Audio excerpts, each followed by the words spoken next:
Grab your popcorn, grab your goat, grab your drink, maybe grab a Sazerac. I am clearly not Patti Negri, but I'm Jason Mankey. I'm sitting in the big chair because blondes have more fun.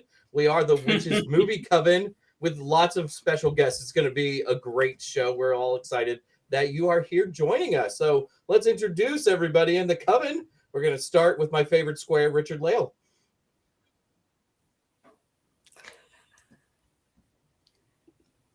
Oh. Hello. We're going to throw it to Heather Greene. Oh, I'm sorry. I thought we froze for a second. I'm having internet issues. Sorry. Go on. Oh, just introductions. This is Richard-Lael. All right. Yeah. Heather Greene. Heather Greene. Oh, okay. Well, I am Heather Greene, and I am the author of Lights, Camera, Witchcraft, which my goat's sitting on. There it is right there. It is the book that covers all things witchy in Hollywood cinema. I am a editor at Llewellyn Worldwide, as well as a religion journalist and all kinds of other things. I can't even imagine what else I do. And I'm a member of this coven, so I'm happy to be here tonight. And I do think that one of the authors that you work with is sitting with us tonight, the great Lilith Dorsey. Hello, Yes. I am an author, a voodoo priestess, a filmmaker, film scholar, I guess, for the purposes of this discussion, and I'm so happy to be the guest witch. You're like more than just a guest witch. I think we've been talking about you on the show since we've started a year ago. Your name comes up with a lot of frequency. It may just thank be you. because some of us are big fans. And then also in the bottom square, the man who has been called Sir Raven already in our chat, Gwion Raven. Hello, I'm Gwion Raven. Apparently I've been benighted now, so I'm now Sir Raven, which I must admit has a kind of nice ring to it. And, witch at large. I don't know I've ever actually mentioned this before, but former actor. So I know a little bit about the old movie and television and stage biz. I was in London with Gwion once, and we're walking around. He's like, this is where I was in Oliver. This is where I used to drink as a 6-year-old child with Yul Brynner after shows. It was amazing. It was, all true. So we usually like to begin our shows with one of my favorite parts of the big show, Richard-Lael's shattered synopsises of our films. Yes. So I will start off with that. So there are 2 films to choose from. No, I take that back. There is only one film to choose from. Anyway, in this story, it is the story about a little boy whose parents die tragically in a car accident, because any good parent is a dead one, apparently, according to Roald Dahl. And then, so the boy's parents dies, and he goes to live with his nana, and they're obviously in some part of Sweden, unless, of course, you're watching the 2021, and then they're in Alabama for some whatever reason. And they discover that the grandmother, while they're sort of going through the motions of mourning and grief, the grandmother reveals that she has encountered real witches. And Wait, she's what? What? I know, real witches. Witches are real. And she goes on this sort of, she tells her grandchild how to tell if there is a witch. And one of the ways, of course, you can tell that a witch is that witches are always women. However, it doesn't talk about warlocks, but witches are always women, and they always wear gloves. And they wear wigs because they have no hair. And if you look, there's a little tinge of purple to the eye. Well, so anyway, he encounters this witch, and then as sort of an escape, they end up by going to the hotel by the seaside for her health. And it turns out that at this same hotel, there is the Society for the Prevention of Cruelty to Children. They're having their annual conference, which, of course, is disguised by the fact that they are actually witches. And so the Grand High Witch makes her scene, and she says, "Witches of England." long story short. So she reveals the diabolical plan that she wants to turn all children into rodents, because children, they smell like dog's droppings. And so she has offered this rather plump little boy 6 chocolate bars.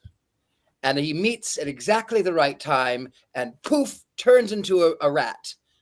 But unbeknownst to the witches, who are so enthralled by the fact that there is this little boy who's turning into a rat, they don't realize that there is, in fact, another little boy, who's the grandson, hiding underneath the stage and is going to be turned into a rat. So he ends up, long story short, going back to save Grandma. Grandma helps him turn the other witches into rats by stealing the Formula 86, which goes into their soup.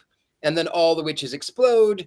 And then, of course, in the 1990 version, the one thing that Roald Dahl hated was the additional character. He turns back into a boy, which repents of her ways, turns back into a boy. They live happily ever after. But in the book and in the 2020 film, which I like the ending of that one, he stays a rat and fights off witches because he has the address book of all of the witches in the world.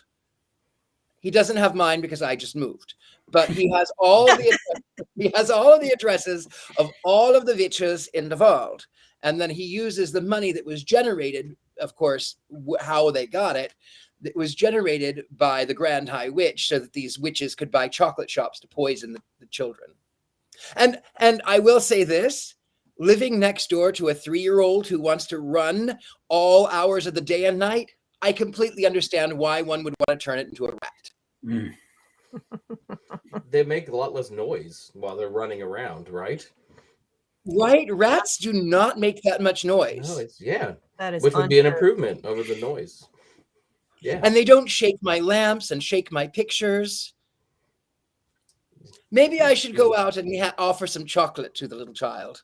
Yeah, I think a plan is brewing here. For a little context on our movie, we're going to go to Heather Greene, who wrote the book on it. She's the expert on witch movies. Yeah, so we're going to go back in time to the Satanic Panic yet again. We often do that, it seems. It's because there was a lot of witch movies produced at this period of time. It was the second witch wave, as I call it, of popularity of witch movies in American cinema. So this one is 1990, right dead center, really, of the Satanic Panic, and also but closer towards the end of when we start seeing, no, that's wrong. It was the beginning of Hollywood's taking up the topic. It began again 1988, 1987, around then. So this is right there, right in the center of it all. The movie was released in 1990, the original movie. The book was, I think, released in 1983. I just put that up in my literature a series I'm doing on my socials. It's 1983, I believe. So the book was written during the very beginning of the Satanic Panic, and the Satanic Panic was taking place in the UK as well as in the US. It was not limited to the US. So that's an important thing because Roald Dahl is from the UK. So the other piece of this is that's interesting. It's a Jim Henson film. Of course, that's obvious in a lot of the makeup and a lot of the stuff going on there. He was very popular at the time. And what's even more interesting about this movie is the movie was released, I believe, in the summer, if I remember correctly, of 1990. Jim Henson died in May. He died a couple months before it was released. He never got to see it full released. And Roald Dahl died in November after its release. So both of the main influencers of this film died around its release. And the interesting part of this is Roald Dahl hated this movie. And he was appalled. He asked for changes. He sent letters. He did not like how dark it was. He didn't like Jim Henson's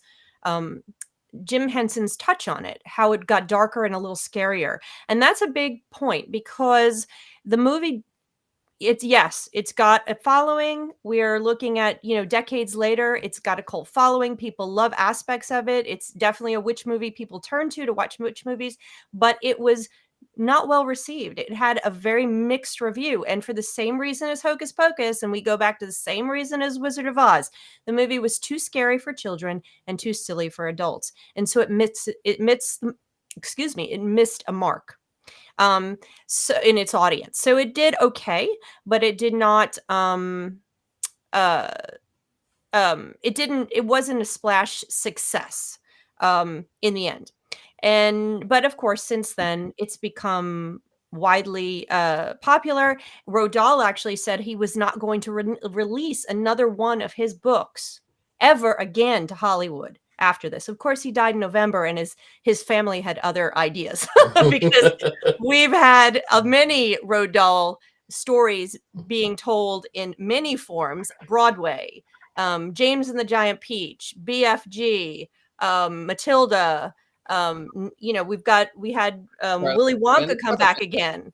And then of course this one was released again in 2020 with a modern spin, a little bit of a different look, and some changes that now fit not the Satanic Panic, but now fit the current era and thoughts about witchcraft. So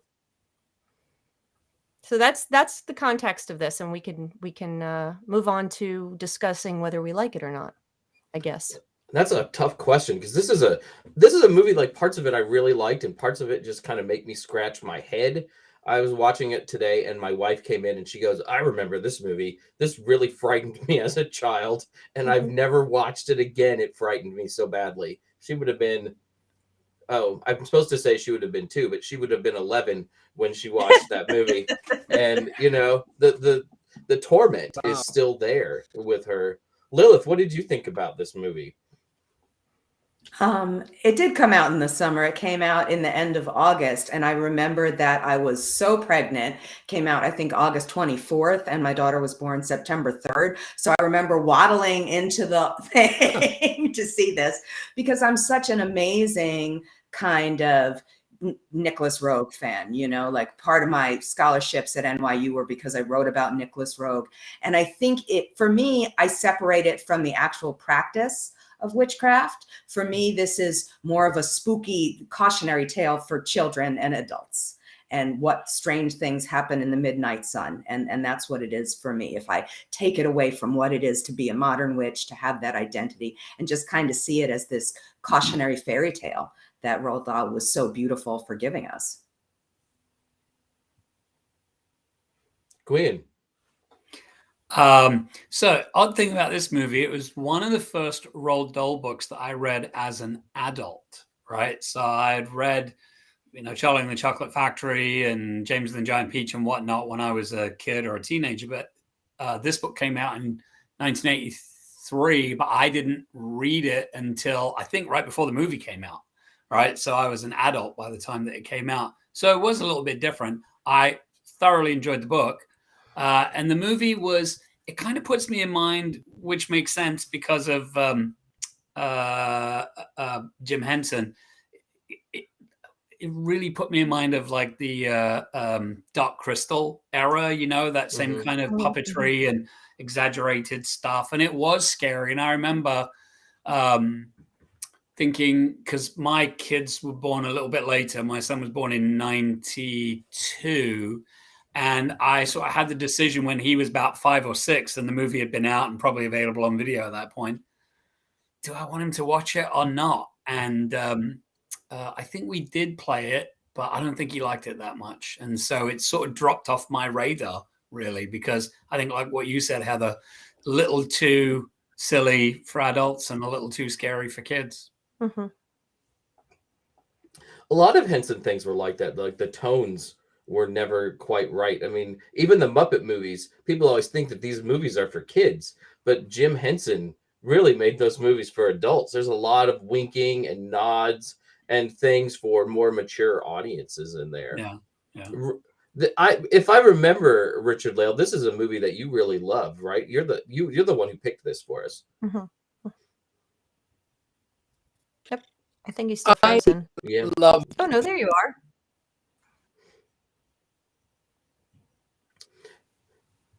New Orleans is not cooperating with us I tonight. am. Can you hear me? My internet keeps going in and out. We're on fire. Leave us alone. Right? I don't know why. Maybe because of maybe the children are doing it. I don't know. So yes, I did pick this movie. I love this movie. And in fact, many years ago, when I first went to Hollywood, I was in a show. It was sort of this amalgamation of fairy tales that I was cast as the evil queen. And people said to me, "Oh my God, you remind me of Angelica Huston as the Grand High Witch." I went, "That's by design," because I even had the black dress, and I came out and I had the purple wrap, and I threw it down, and it became the train of my dress. So yes, it was absolutely by design. I love this film. I was a kid too when I saw it, but I loved it. I couldn't get enough. I thought it wasn't violent enough. I will tell you, just to get some comparison though, I did watch the 2020 film, and I was so embarrassed over the 2020 film because I applaud them. They tried to make it more inclusive. That's great. But they put an African-American family in 1969 in Alabama in one of the wealthiest white hotels, which historically would have been, they would not have been able to have cohabited in that space. Horrible as it was 1969. That's not what happened. Also, I didn't really like in the newer film, they were trying desperately to make it relatable, but I felt like it made it even more. I'm cautious with this, but the newer film felt very sort of racially stereotypical in a lot of ways. They would say things like, "Oh, well, you like cornbread, or you like cake. Cake is just cornbread, or cornbread is just cake." And then they would say things like, "Well, butter my biscuits." And I'm going, what is this? And then I didn't understand why the witches didn't have two fingers. So they were doing that sort of, I thought that was weird. And they didn't wear a mask, but they were unhinged at the side. And then there were a lot of Jesus references in the new film, which made me cringe.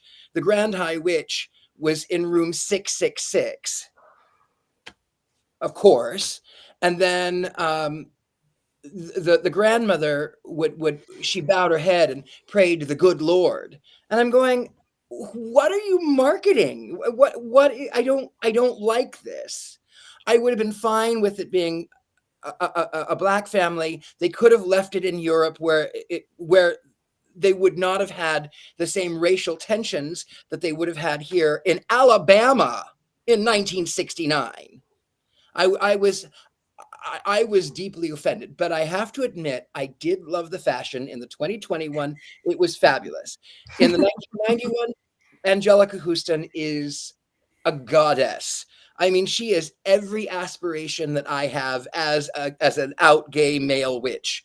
That is what I want to be, as the Grand High Witch. Heather, can I ask you a question? Sure. So this movie, the original, came out in 1990. Mm-hmm. And if I look at the way Angelica Huston's makeup is, it's really reminiscent, especially with the lighting, of when she was Morticia Adams. 1 year later. 1 year later. 1 year later.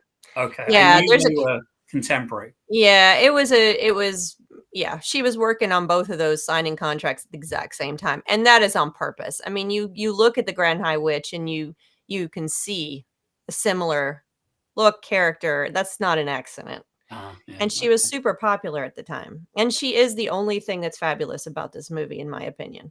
And the rest of it could go ahead, and I agree with Roald Dahl. I'm giving you my opinion. I do not like this movie. I did not like this movie when it came out. I do not. Go ahead, turn your light out, Jason. I see you're aiming for it.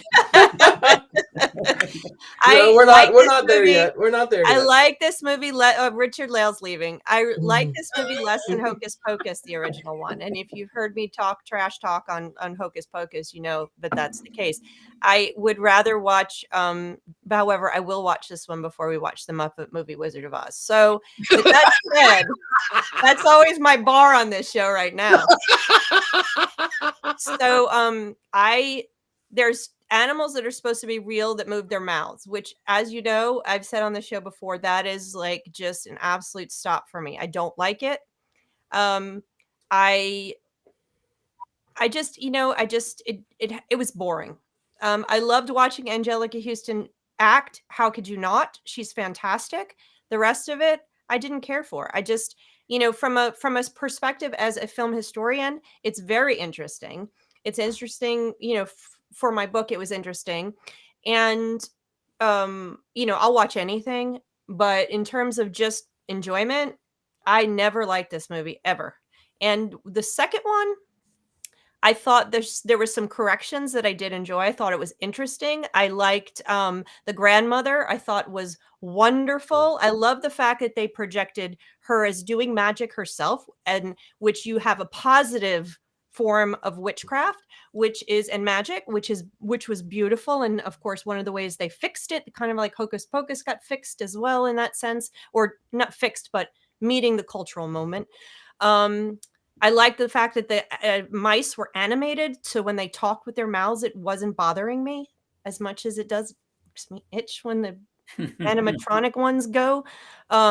So I thought there were some great things but there were some problems with the first one too. And ultimately, I could leave the 2021 aside too, other than some of the pieces which were nice, like you pointed out, Richard-Lael. There's problems. There's some nice pieces. The first one, Angelica Huston's pretty much the only thing that I can say good about that movie. The rest of it, I have to say too, I didn't mean to interrupt, but there is one other thing that I did love about the 1991 that I didn't tell you, is that in the scene when all of the witches are gathered in the ballroom, most of them are men in drag because they're supposed to be ugly witches. I think there's some of that in the original one too, because I was really looking at the faces. Yeah, in the original one, that's what I'm talking about. In the original, they're all. Yeah, I liked that a lot. I liked that effect a lot. I did too. Yeah. I really liked. I was like, hey, I would wear that. So. Yeah, I just think, I think he was onto something. I love Jim Henson. I'm going to say this. I love Jim Henson.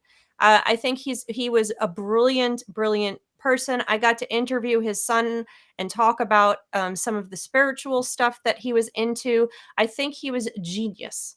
And I wonder if this had played less, if it had played more straight, if it hadn't been so spooky, if he hadn't put that element into it, would it have worked a little bit better? I don't know.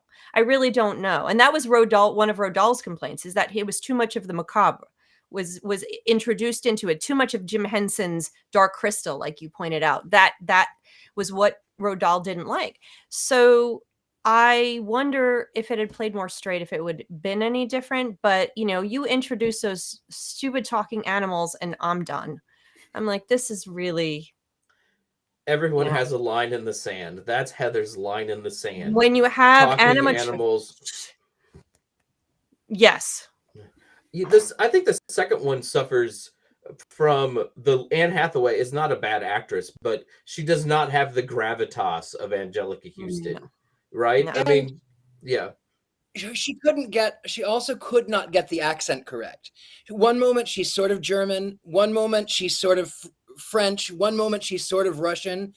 But the way that it is written, if you read the book, she is definitely, the Grand High Witch is definitely German. You know that she is German because the dialect is written that way.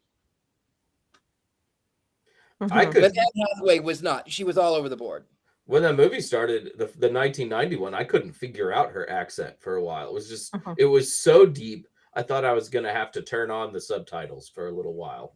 then I adapted, But no one expects a whole lot from me, so you all know that. Was the length good for you? The length was good. It was 90 minutes, which it's still a long 90 minutes, but it's 90 minutes, which is good. It wasn't a 2.5 hour slog like Bed Knobs and Broomsticks or something. Another good one. You were bringing them all up today. Yeah, bringing up our favorites.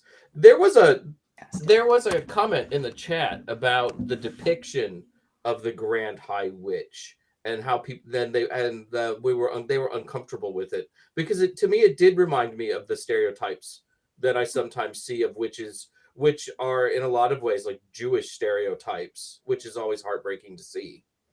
Well, then you just capitalize, you just add on to that the fact that Roald Dahl is notoriously anti-Semitic, which has come out recently, even more so because the museum, the Roald Dahl Museum, confirmed that it was not he was flatly anti-Semitic. You add that into the German accent as well. He came from a specific time. He was anti-Semitic.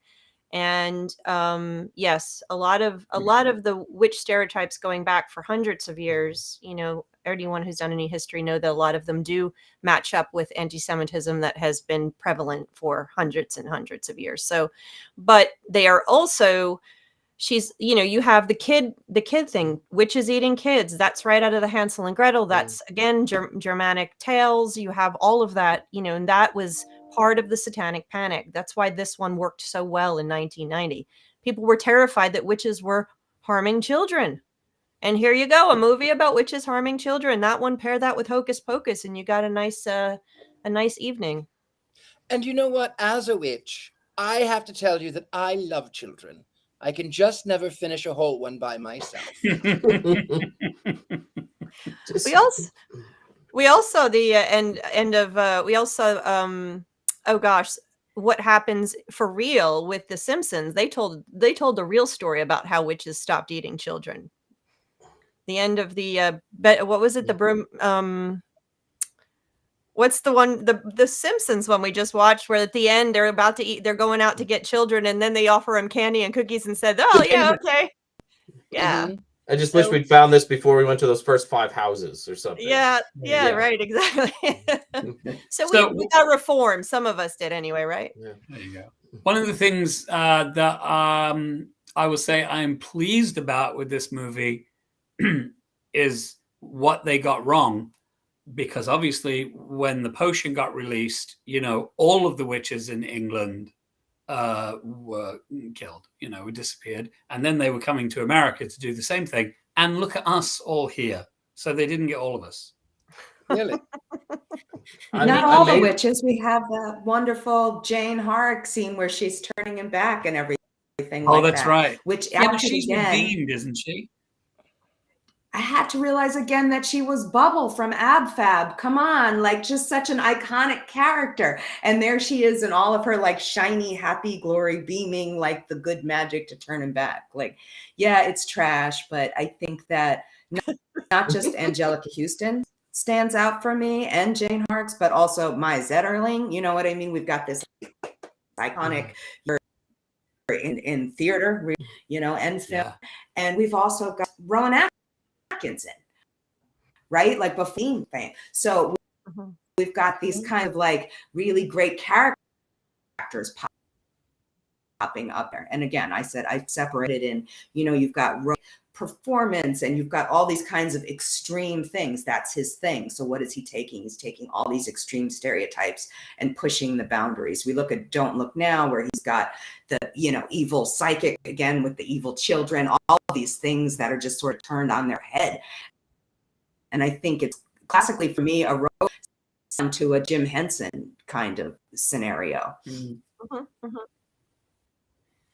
Heather, do you think some of the darkness comes from what was going on in Jim Henson's life at that point?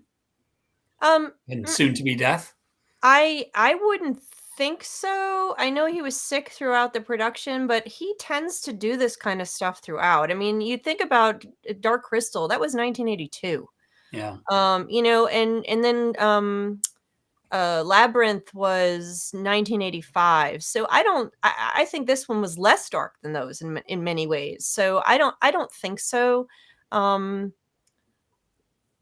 This was a Roald Dahl story, so I don't see the level of darkness that Roald Dahl thought that Jim Henson was Satan he was so upset from all the readings that I did, but I don't see that level of darkness in this movie. So I don't know for sure, but I would guess just looking at the other films, Dark Crystal's really dark. Legend. That's the one. We haven't discussed that movie. I won't give you my opinion of that movie, but I watched that movie not too long ago because Phoenix loved Labyrinth. it I meant growing up. Labyrinth, not Legend. Sorry. Oh yeah, yeah. No, we watched I do love Legend recently, and there was 112 minutes I'll never get back. Phew. I loved it. I love Legends. The thing about Labyrinth, that is a hill I will die on. It does not travel well. the thing about Labyrinth I though is I don't actually. I was gonna say I don't care about Labyrinth, but Legend, I love. I love Legend. Labyrinth. I love Lamp. I think do have Labyrinth though, Lamp. you have to with Labyrinth though you have to have a guy with a cod piece on the whole film to sort of balance everything out. That's what makes Labyrinth, right? And this is what the witches needed. It needed a character wearing a cod piece. Like Rowan Atkinson could have had a cod piece on while he was running around the hotel, kind of as a precursor to wore Mr. one in Bean. Blackadder. Quite. Maybe that was what it was missing this whole time. Yeah. Yeah, he did. Maybe that's what it was missing. Maybe that's why I didn't like it. But I didn't like Labyrinth either. I'm just gonna add that in. So it wasn't that. Now the lights are going out. Nope. I did not. Now you bring on some Fraggle Rock Looks like he's stardust. or Muppet movies. I'm good. The early Muppet movies, not the Wizard of Oz. Yeah, I was gonna say the Muppet Wizard of Oz. That's a classic, timeless classic. Now we can all shut our lights off after that one.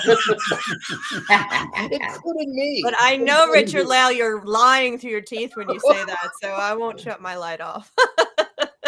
I really like the Miss Piggy song in that movie. I think it's unfairly maligned on this show. Okay, I think we've watched worse movies.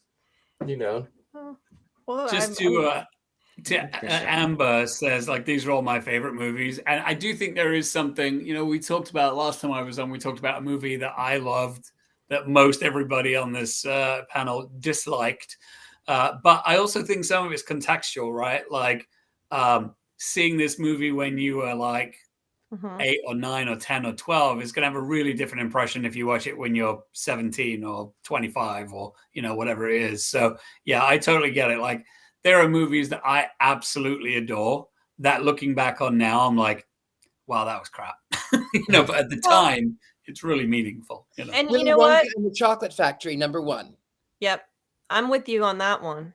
But and that's okay. And even as adults, there's movies we like that are just terrible movies, but we just love them, and you can't stop watching them. And everybody's got those, and that's okay too. This movie isn't so bad it needs to be buried. Wait a minute. Everyone stop what they're doing.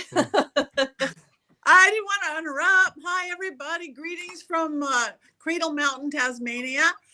I am so sorry. I wanted to be outside with the wombats and the wallabies, but there's no reception out there. There's not even any reception or television or anything in my cabin. It's fabulous. So I have to be in the boring lodge. So I miss you all madly. And We miss you too. It's cool though that you get to have these kind of adventures though, right? Like to be in I New am the Zealand. luckiest girl in the world. I'm paid to take people on bushwalks and have them experience nature and the energy and pull it up from the ground. And these are super corporate people. I am throwing them so far out of their comfort level. I'm having them make like spare sigils and carve soap and ridiculous, fabulous things. And they're like, oh, okay. And yeah, so. The most challenging part, though, that Patti hasn't told everybody is that tonight, when they're having hot chocolate around the fireplace, they have to watch The Witches. Yes, I will tell them that. We're going to go get on a little bus to go to some beautiful lake. This place is, if anybody can ever go to Tasmania, go. I've been to a lot of magical places like New Orleans where you are Lilith and all the, but nothing like this. It's just so anyway, but we're going to this lake thing and I see them looking. It's like, I promise you're not going to have to take off your clothes early.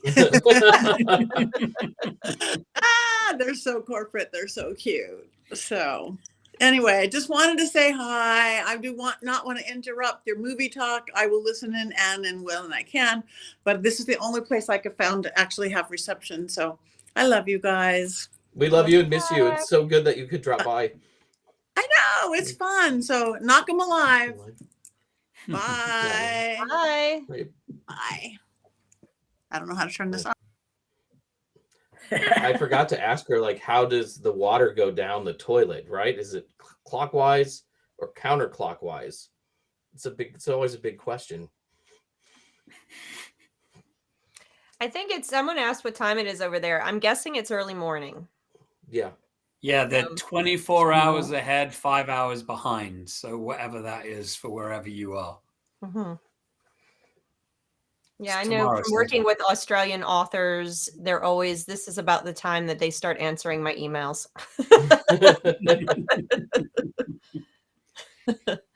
So that was a treat. Lilith, did you see the 2020 movie or version of this movie? The 2020 version?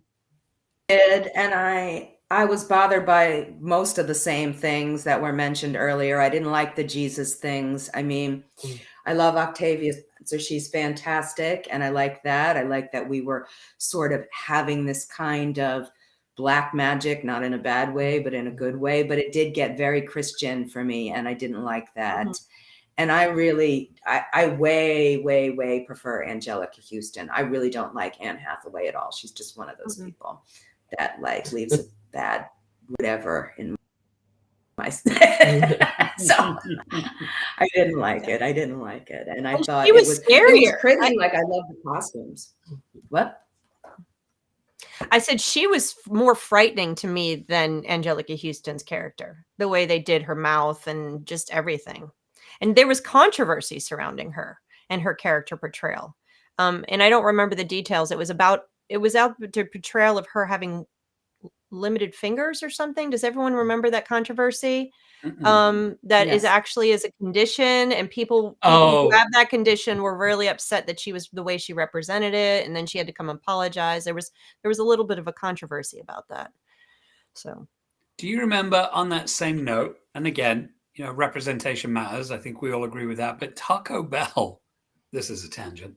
Taco Bell had a commercial a bunch of years ago, 20 years ago, when Shaquille O'Neal, the basketball player, was still playing. And the whole thing was that you turned your head this way to eat the taco, and then your neck got stuck. Mm-hmm. And there was a similar outrage because apparently there is some condition where people's neck locks into place, and they had to pull the commercial. So, you know, shit happens. Well, these are the weird things that are in my brain that I can't ever let go. I'm sorry. That's why we vacation together, because it's never a dull moment. That's true. One of the things I liked about the 2020 movie, though, they made a bigger deal about, you know, how they're peeling their faces off. And like they would, like, you could see the seam where the mask goes on the real face, over the real face of the witch. And it seemed to be a much bigger deal. In the 1990 version, you get the moment where Angelica Huston takes off her, you know, her mask, and she tells everybody to take off their wigs, but obviously they didn't have the makeup budget for everybody to take off the masks, right? And then they don't really mention it again a whole lot. Everybody's always in very human form, which I thought was great, because I thought Angelica Huston was just too hideous looking with all the other stuff, and I didn't want to see it again. But it was a bigger deal, I thought, in the 2020 film.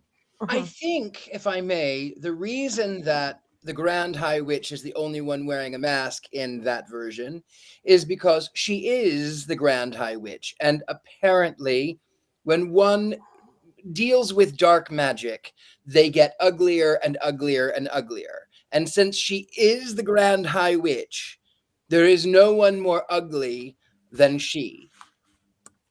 However, some of those lookers in that crowd were close. So there's some sort of maybe it was because she was. What was that? There was some sort of controversy where they had to recut it because that particular scene was too scary. I thought I read that somewhere. It's quite possible. I just reviewing my notes from this one. They Roald Dahl actually asked for a number of cuts because of that very reason. But according to the reports that I have, nothing got cut. Like Jim Henson said, yeah, and then nothing got cut. So I don't know if that's different than what you're talking about. But I mean, that was the biggest problem the movie had in reception, is kids were too scared to see it. And parents didn't want to sit through, adults don't want to sit through a movie where little mice are running around talking with their mouths open. I liked the puppets. I thought that was one of the best parts of the movie. I liked the puppets more than the CGI mice in the 2020 version. There's just something very magical about puppetry, and I liked sort of when they would stop and talk, you had the puppets and then they go back to real mice, and it wasn't seamless, but I thought for 1990 with a very small budget, it was pretty close. I thought they did a really good job. I guess I'm not as frightened or as horrified by talking animals as Heather, but I don't think most people are as horrified by talking animals as Heather. I'm not horrified or frightened. I just dislike it. And if I could reach my light switch, I would have turned it off right there. I like the CGI mice much better. That's all. I'm standing my ground. Well, no, but they didn't have that in 1990, so I'm not gonna begrudge them that. Of course, they didn't have that option. I still like it better. I'm with you, Jason. The CGI makes me roll my eyes. At least I can suspend my disbelief when it's an animatronic, and I can see the little gears turning and I know that I know that it is. I love that human element. I think the CGI to me looks cheap. I think having the puppet just makes it look more like a fairy tale. It looks more magical to me because of the puppet being in it.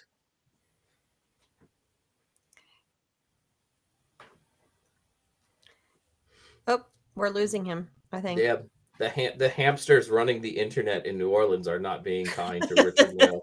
Or animatronic mice, as the case may be. Yeah, hopefully their mouths aren't moving too much. But I don't know. It's just I really liked it. Maybe just because it gives me that warm feeling that it is a Jim Henson movie when I see a puppet too, which is something I really appreciate. See, this one doesn't feel like, I know it's a Jim Henson movie. It doesn't feel like a Jim Henson movie to me. And, that's the thing. And, I'm the person who walks into the Jim Henson Museum, the Puppetry Arts Center here in Atlanta. And if you love Jim Henson, you need to go to the Puppetry Arts Center here in Atlanta. It's, if you love him, you walk in, you go to the section where they have, I haven't been there in years, so I'm not sure what it looks like now. I walked in, the first thing I see is Ernie and Bert and Big Bird, and that's how you enter in. And I'm crying the minute. This is my childhood, all of the things, every single one. I watched the Muppet movie a million times. Like I said, Fraggle Rock, on the later years, just everything. And you walk through that center and you're just, Skeksis, everything. They're all there. Love it. This does not feel to me like a Jim Henson movie. I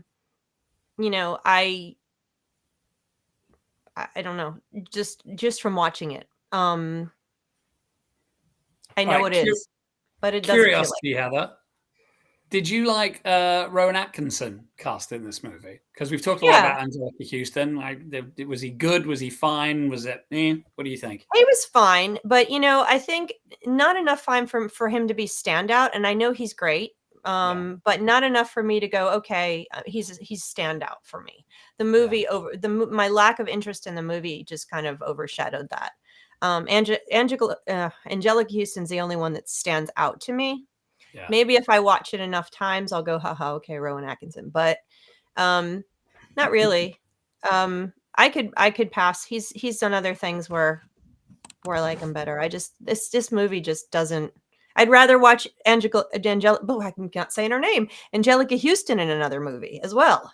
Yeah. But The Addams Family, 1991. Yes. There you go. Right. She is fantastic as Morticia. She was made for that role.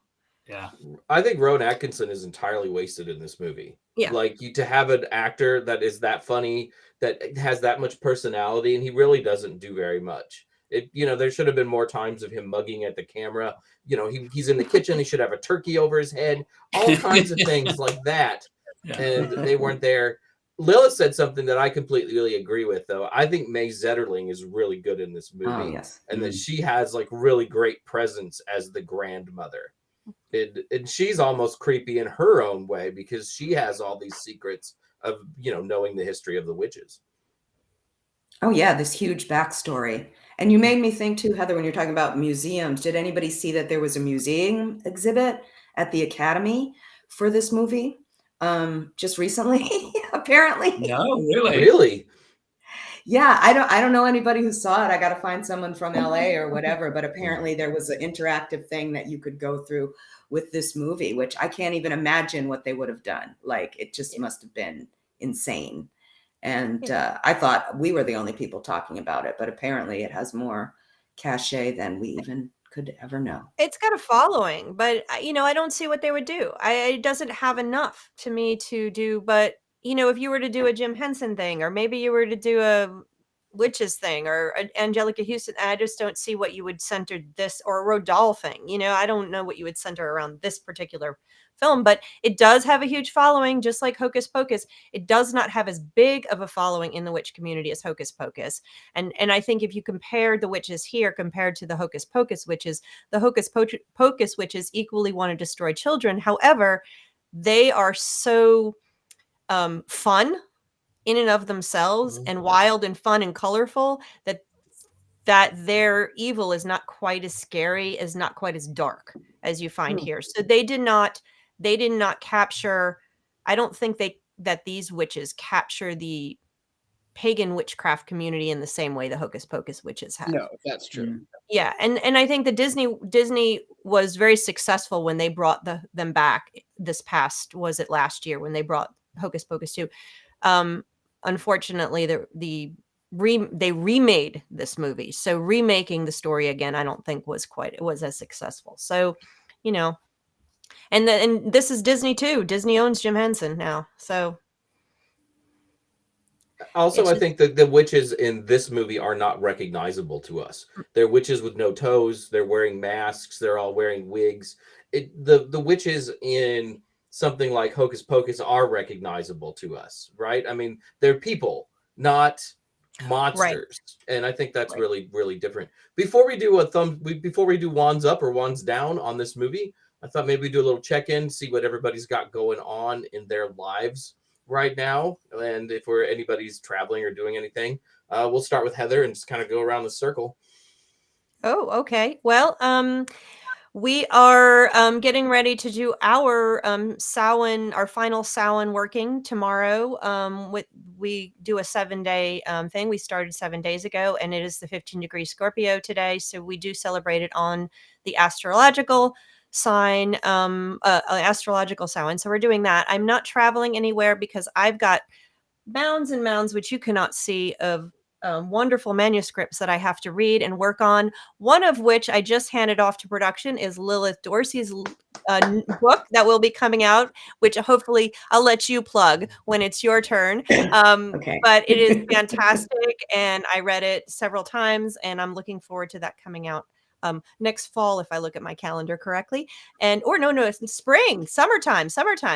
Anyway, so I am going to be here at the Coven every week and working with my wonderful authors. You can find me at heathergreene.net, and I am doing a literature series on all my socials right now. All kinds of fictional works that are related to witchcraft movies. So join me on social media to see those over November. That's it. I think we have to just go straight to Lilith now because I want to know about the book. All right. Well, I am working on a new book that's going to be released hopefully in June of next year. Here, look, cover reveal. You can't even see it. Tarot Every Which Way. So basically, it's a tarot book. For those of you who were waiting for me to put together a tarot book, I finally did it. And this is not for one witch, it's for every single witch out there. So I'm really excited about that. We've got some really great contributors in there giving us little snippets about what to do. I've just got some fantastic endorsements that I'm so thankful for. And I'm doing everything else that I always do. My blog, Voodoo Universe, all my other books. I've got the Pop Culture Show on my YouTube channel. So in case anybody's not tired of watching me, they can watch me more there. Oh yeah, Water Magic book too. Yeah. What a great endorsement. What an endorser. She must have been scraping the I bottom of the know, I barrel for that know. one. This Bottom famous of the witch, Jason barrel. Mankey. I love him. He's Richard-Lael, great. what about you? Well, I am not going to be traveling for a while, but I am here in New Orleans. I am easily found. I am very easy to find. There are some fakes out there they'll contact you to join the Illuminati, and they'll contact you to have readings, and you'll know my dialect. I won't contact you. You can contact me, thegentlemanpsychic.com. I'm easy peasy. And that's about it. I'm here in New Orleans. So if you're in New Orleans, if you're in the area, come in and we'll eat a child together. As one does. I know that Gwen has the book, The Magic of Food. Are there any child recipes in your book?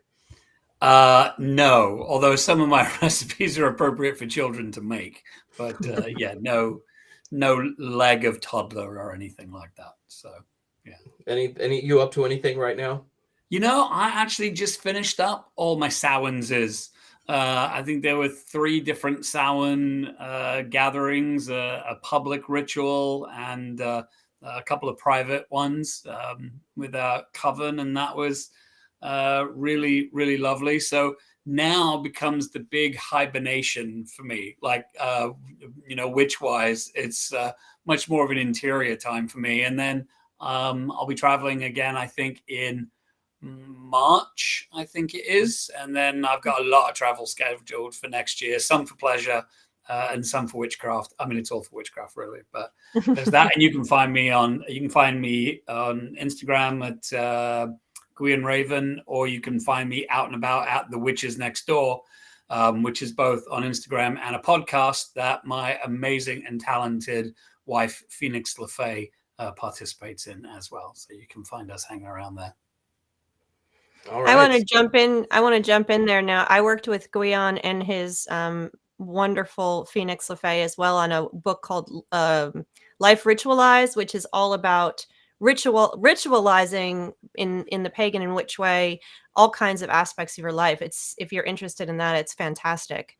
That's been out for a couple years now. So you did a great job. Thanks, Heather. Yeah, it was another one of those books where they scraped the bottom of the barrel for the forward and had me do it. We loved you doing that. Wasn't that your first forward? I think it might have been. Yeah, it was quite an honor. It's a really great book too. Phoenix writes great rituals. She does. I'm Jason Mankey. I'm going to be in Las Vegas this weekend at Las Vegas Pagan Pride on Saturday. So I'm very excited about that. And then traveling a lot in February and March. Before we do Wands Up, Wands Down, we did have a request for the Mankey Movie Minute. I did write one. I don't think it's as good as some of the others, but we're going to give it a go. So, hopefully somebody laughs. All right. Pay a visit to the Hotel Excelsior and meet the most oblivious hotel staff in the history of the hospitality business. Marvel as over 50 witches completely and loudly trash a conference room without anyone checking in on them. And then those same witches openly chase a boy through the hotel while no one bats an eye. And not just that, the Grand High Witch then tries to kill a baby by pushing the baby's stroller down a hill and over a cliff. If you and I did that kind of stuff in a hotel, we wouldn't just be asked to leave. We'd be getting arrested. And the staff of the Hotel Mr. Bean just completely overlooked the destruction, the attempted murder, all of it. They aren't even impressed when talking mice suddenly show up at their hotel. They just start butchering the mice with carving knives like they're the farmer's wife from the Three Blind Mice nursery rhyme.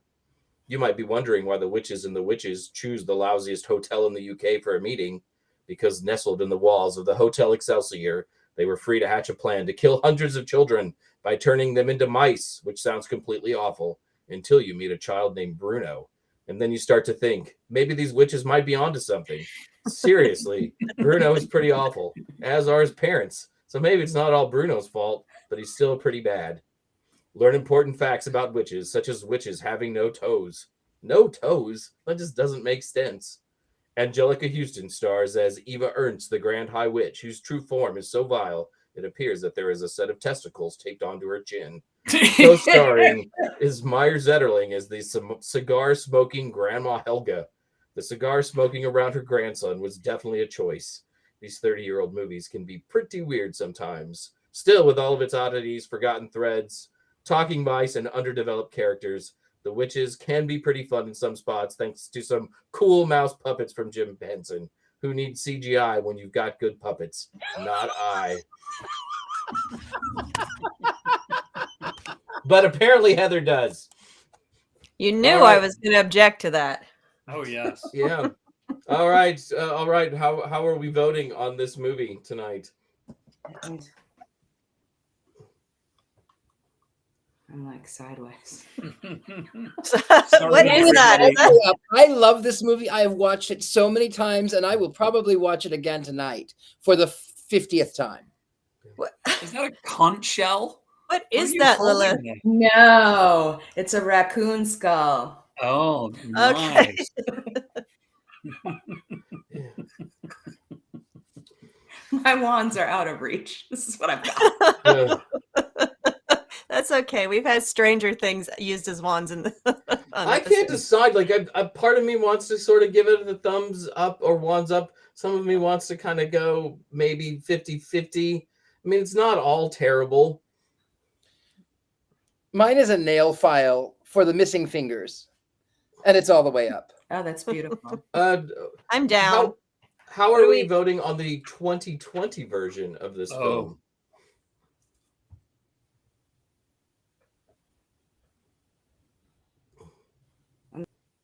Yeah, you're down. Lilith's down. Mine is so far Yeah. down, it's not even. Not even in the tree. Richard-Lael's wand is underground. That was We have awful. we have a real mix in the chat. I mean, we've got Yeah. ups and downs, neutrals. Yeah, big thumbs down. Wands down for me. It's all Horns over the up. map. Yeah, there's some like real opinions about this film. It's something either you like or you don't seem to like. There doesn't seem to be a lot of middle ground. Nope. Oh, I feel like I'm broken because I saw the 2020 version first. So Oh, that no. clouds my opinion. Yeah. Oh, I'm sorry. Yeah. yeah, you did it backwards. It was almost like a Witches by the Sea kind of situation here. Speaking of Witches by the Sea, we have to send some love to our own Courtney Buckley, who's not with us tonight. After being in Salem during Halloween, I think Courtney just needed a long day to just breathe and do nothing. And Courtney will be back with us next week. And we're going to throw a little love to Haley Castellano, who's one of our favorite Coven members too, always with us in the chat. So, different sort of show today with extra guests and no Courtney and no Patti. It's always so weird not to have Patti. And no animatronic mice to speak of. Not a single one in our entire cast. I feel robbed. Well, you work on that for next time. How How about it? How about this? So there's no animatronic mice, but how about a bird? And hello there, I am a bird.